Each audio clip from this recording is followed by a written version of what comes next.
Hi, this is Holly with Presence Point, and I am once again with someone I admire deeply, and her name is Jessica Taylor. And Jessica is from Portland, Oregon, and she is here today for another Shepherds in Action interview. And so welcome, Jessica. Thank you for taking the time. We really appreciate it. Thanks for inviting me. So we are in the middle of this Shepherds in Action interview series that we do normally, kind of taking a break, as you know, to say, hey, let's look at what's really happening in our world today. So my first question is the same as it always has been, which is, where do you shepherd? Where do you lead? Where do you influence? Oh, great question.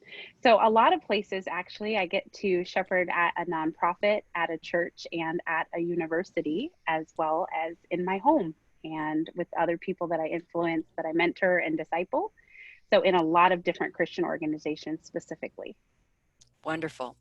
So now we talk about this question of how do we best, or how do you, or how does white America, how do you help white America provide, protect, and be present, as we talk about so often in shepherding, in this area of racial injustice? And I want to say that I saw Jessica in action in this wonderful time we had in an organization where we lamented, and we had a number of staff members who had time to just lament their experiences, right, with regard to racial injustice. And so she's articulate in the way she communicates it. I just love how well she says what she says, and she's taught me a lot already, and we've only been talking probably 10 minutes before this call started. So, so Jessica, tell us, how do we do better? How does white America address this more effectively? I think we have to start by engaging, and that's a little bit different than listening. I think it takes a wholehearted commitment to say, I'm not going to look away. I'm going to lean in and dig in and actually engage with what's being said. I'm going to sit with what's uncomfortable. I'm going to educate myself. That's especially important when we're engaged with anything we care about. We educate ourselves, we listen, and then we look for areas where we can help or where we can provide pockets of change and influence. And so engagement, I think, is really the first step. I think that sometimes listening, although it's super important and a huge part of engagement, sometimes we just stop there and maybe we listen, but we don't really hear. We don't really know what to do with what we just heard or what we just learned. And so engaging means we kind of put it on the table, we wrestle with it, we take a breath and we come back to it and say, all right, I need fresh eyes because I'm not seeing what you're seeing. But that we learn to engage this together and across these racial lines where we're not afraid to be uncomfortable and we're not afraid to be wrong or to fail, because we're going to do all those things as we engage these difficult topics. But I think that laying down that fear and just saying, hey, I'm going to be in this and I'm going to wrestle with you and I'm not going to leave until we have change. That's what I would ask. That's what I think shepherds can really do in this space, is just refuse to stop engaging. And I'm wondering, as you're saying this, I mean, I hope that's what we're doing here, right? I hope that's we're engaging at some level. Yeah. How do we get past the fear that I'll say the wrong thing, that I'll offend in my question? How do we help us know how to do that? This might seem really overly simplistic, but we need to actually believe we are going to fail. Now, I Okay. say that because we say that, right? We say, oh, well, everybody makes mistakes, but then we hold ourselves to a standard where we don't get to make mistakes and we hope we don't make mistakes. So I think it's a starting point to say, I'm going to fail. Look at yourself in the mirror and just say, I'm going to fail at this today. I'm going to say something silly. I'm going to just put my foot in it and not know what to do. The more you actually believe that, the more open you are to when that happens and to not being defensive when that happens and holding yourself to a standard of perfection that you don't hold everybody else to. So I think that that's a big part of it, is that we have to actually admit we're not going to be perfect at this. And that gives us some freedom then to move and even to address our questions and our statements differently. And by that, I mean that if we say, hold on, my kiddos, Ellie, can you go That's in the house, okay. sweetheart? Honey, I can give you a hug. I love it. I love She's you. more than welcome to join us if you'd like her to. She's all right, thanks. Okay. So in that engaging, that if we know we're going to get it wrong, then we start things differently. So instead of saying, well, Holly, you know that, or everybody thinks that, I start with what I know right now, I believe. right? I just set myself up not as the expert and in a position that you can tell me something new and I can incorporate that into my learning. So that gives me a humility to come to the conversation, just saying, I know what I know right now, and I'm open to the Lord changing my heart on that. So give me what you got and let's go. And that posture, I think, helps us to remember we're not perfect, we're going to fail, and it keeps us from that paralysis where we don't move because we're afraid of causing harm. We're causing harm with silence, we're causing harm by not engaging. And so I am always so grace filled, hopefully, with people who are trying, even when they're doing it in a way that I think, oh wow, that could use some work, right? But I'm so excited that they're trying, I'm so excited that they're engaging, because that we can work with. It's really difficult, and we can't work with people with crossed arms and closed hearts and blind eyes and closed ears. But people saying, hey, I'm trying to learn, we can work with that all day long. As you're talking, I'm thinking about this. I've had a practice in my own life that if there's something I didn't understand, I had a safe person that I could ask, right? So Great. I was raised a little Protestant girl, right? So I have a safe Catholic friend and I can ask her anything. Help me understand holy water. Why is it holy? What is it? And she just tells me, right? There's no offensiveness. She just is Mm. honest with me. And Mm-hmm. I have a safe Jewish friend who's a rabbi. I'd say, help me understand this. I don't get this piece. Mm. And so does it need to be that overt, like, Jessica, will you be my safe black friend? Or is it just, Jessica, help me know? What's the best way to do Yeah, that? that brings up so many great things. Yes, I think it needs to be that overt. So in the work Okay. I do, I'm purposing to step into the work of diversity, of equity, of inclusion. I'm called there. And so specifically, I tell people, come ask me your question that you know is going to sound horrible and racist. Come ask it to me. Don't ask it to Wow. everybody else. Come ask it to me and let me help you, right? Let me help you know how to phrase it differently. And I really think that a lot of this has to do with consent. And what I mean by that is that means that I'm consenting to those questions coming to me. And often what happens is people say, well, I know a Black person, therefore they are my safe Black friend or the expert in this. And they don't necessarily want to be that for you. So with each of the people that you talk to, if you want to say, hey, would it be okay if I asked you something, and understand that just like with any relationship, we're dealing with people. And so there are days where I just say, I can't be your safe friend. Not today, not today. Maybe not in this season because I'm grieving and maybe Mm. I don't have answers right now. So also just giving grace for those people who are your safe friend in those different areas to recognize that sometimes they are not going to have answers and sometimes they're in the process for themselves before they can give out to you. So I think it's great in these conversations to say, are you in a good place for me to ask a question about race? And let them say yes or no. In those times when you're really curious, because your question can wait. Also, your question can be Googled a lot of time, and your question can be worked out in relationship where there's actual relationship versus I expect you to answer my question and do an emotional labor for me when we don't have any reciprocity. So those are just some things to think about as you're thinking about asking people really great questions and ones that need to be asked about consent, about timing, and about the reciprocity of the relationship. So there's a grace on both sides, right? Yeah. I hear this, I hear a presence because there's an engagement that requires you to be present, whether it's by Zoom because we're a few hundred miles or 1,000 miles apart and social distancing and all the craziness of this time of, 2020. But Yeah. there's also, but there's an emotional presence. If it can't be Mm, physically present, there's an emotional presence. So I heard that. And I also heard a little bit of providing grace for each other on both sides, giving yes. grace to Jessica when I say, can I ask you a question about race today? Or giving myself grace even when I don't understand the answer and I need to be able to Mm, pursue it, or giving mm, you grace, when you say, I can't today. And not yes. judging that, not going, oh, here Yes. we go, right, which what some people would do, right? So not Mm-hmm. judging that. And then I heard a protection Mm, around um, kind of around like accepting what you hear. Not, yes. does that make sense? I mean, it's Yeah, uh, that's the consent piece.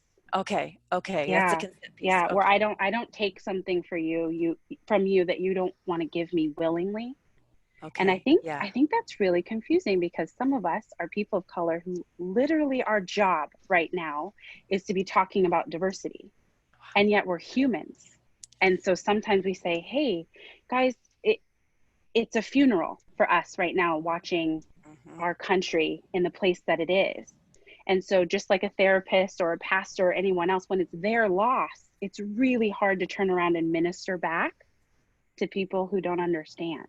And so, it's having that grace and protection for one another that we say, hey, I sense that you're in grieving right now. So, it's okay, even if that's your job title, that you're supposed to help me, that maybe you're not in a space where you can do that right this minute. And that's okay.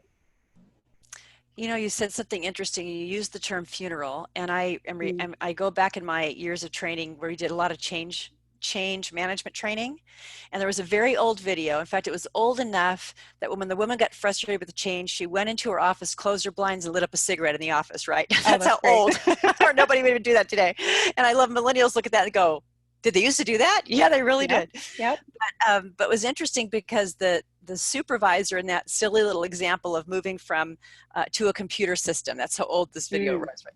So the supervisor actually led them in a funeral memorial service to give Mm. memoriam to their old procedures and their old ways of doing things, throwing them into a little coffin and then having time to talk about them, right? Wow. Well, there is a grieving process whenever Mm. change happens, and this change is long overdue. Mm. I'm not sure if we'll ever get to the other side of it where it's fully changed. I pray we do, but I don't know because it's taken us so long to get this far. Yep. How do we process that, the grieving piece? I mean, I found myself in tears at the drop of a hat over what I'm seeing and hearing, even in these Mm-hmm. interviews. Mm-hmm. And I think we're grieving. Some of us are grieving with you. We can't grieve at the same level because we haven't experienced some of those things. But Mm-hmm. help me with that. Is that a healthy thing? Does it feel like a right thing? Yeah, I think we're in a collective grief and a collective lament right now, but we're not very practiced at it. And I think we also are really not interested in talking about death and grief, right? We have 3-day bereavement policies in our corporate America, right? Like you get over the death of someone you cared about in 3 days. And we also have very different understandings of what death is. And so, for example, in a marriage, the divorce of a marriage is very much like, okay, we have now put dirt on the coffin, buried it, and it's done. But that marriage died well before then, right? And Yeah. so we kind of have to say, well, where's the point of death, and where's grief, and how long does grief get to be? And I think that with racism, some people have said that died. That died a long time ago, and we're saying, oh no, it's alive, well, and walking around. It's not dead at all.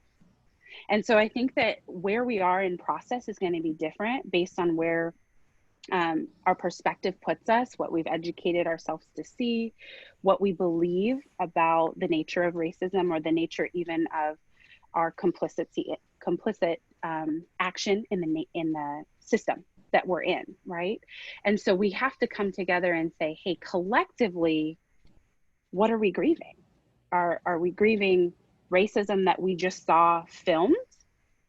Why did we not grieve it before? Because it wasn't filmed. We've had a group that's been grieving it, that we've said, hey, be quiet over there. You're being really loud and dramatic. And now the whole world is saying, oh, maybe there's a problem. Maybe there's a problem. Wow. So I think we have to get on the same page about where we are with grief, what's alive and well in our country, and what we want to die and to not be anymore. And for a lot of people who are making these shifts, they're having I want to be careful how I say this, but they're having to die to their perception of themselves as innocent, Oh, wow. Oh, right? wow. Yeah. So if I have racial innocence, I haven't done anything to you. You haven't done anything to me. And so as you engage this work and you recognize, well, I've done a lot of things, even if they're micro things, even if they're things I didn't know and my intent was good, my impact was bad. And we have generations of things that I am swimming in and breathing in, whether I participated on purpose or not. And so there's a collective dying of our innocence when it comes to these issues. To really engage them, we can't show up and say, I've never done anything to hurt another human being. None of us can say that. And so And we some have of to us, die to that thinking. yeah, and I'm sorry, I didn't mean to interrupt you. I was No. thinking how some of us have done nothing. And that is something that should be Yes. grieved and confessed. I mean, the Yeah. reality is evil prevails when good men do nothing. And I used to teach all the time in the HR training world to supervisors, silence equals acceptance. You Mm-hmm. accept behavior when you say nothing. Mm-hmm. And that's where I see people stepping up now, and where I Mm-hmm. hope shepherd leaders are stepping up more is it is time to stand up. I mean, it's far past time to stand up, but there's something different to me about what's happening now than I've seen before. Do you feel that? You do. I Yeah. do. I do. I feel the difference in our collective understanding. I Mm. think that's a big part, is that we went through a collective trauma where we all saw the same thing. And in any event, if you were taking a report afterward and there were 10 people standing around, you're going to have 10 different versions of what they saw. But we all saw something that we couldn't explain away. Now we've since tried to make a lot of sense of it, but in that moment it was visceral and we couldn't explain it away and we couldn't make sense of it. And I think that mixed with just the collective pause we've had having this pandemic meant that we weren't as busy. We weren't as able to just to go back to business as usual and go back to distracting and numbing like we do, right? And so I think that caused a collective pause and then a collective seeing that we haven't seen, I don't know if ever. And I think people were ready to take some action and take some reflection time to see. I think we all have to ask. I can't tell you what your responsibility level is or what you should do or what you need to lament or be sorry for. But I think we've had some more time to ask those questions of ourselves, to ask the Lord, what am I doing and how am I participating and what would you have me do to respond? And out of that, I think has come a spirit movement where people are saying, oh, I can't see this anymore. Maybe I didn't see it before, but now I can't unsee it. And it's been really hard, but really beautiful. Well, and nothing is by accident. Mm, God is sovereign or he's not, right? mm, And I believe he is.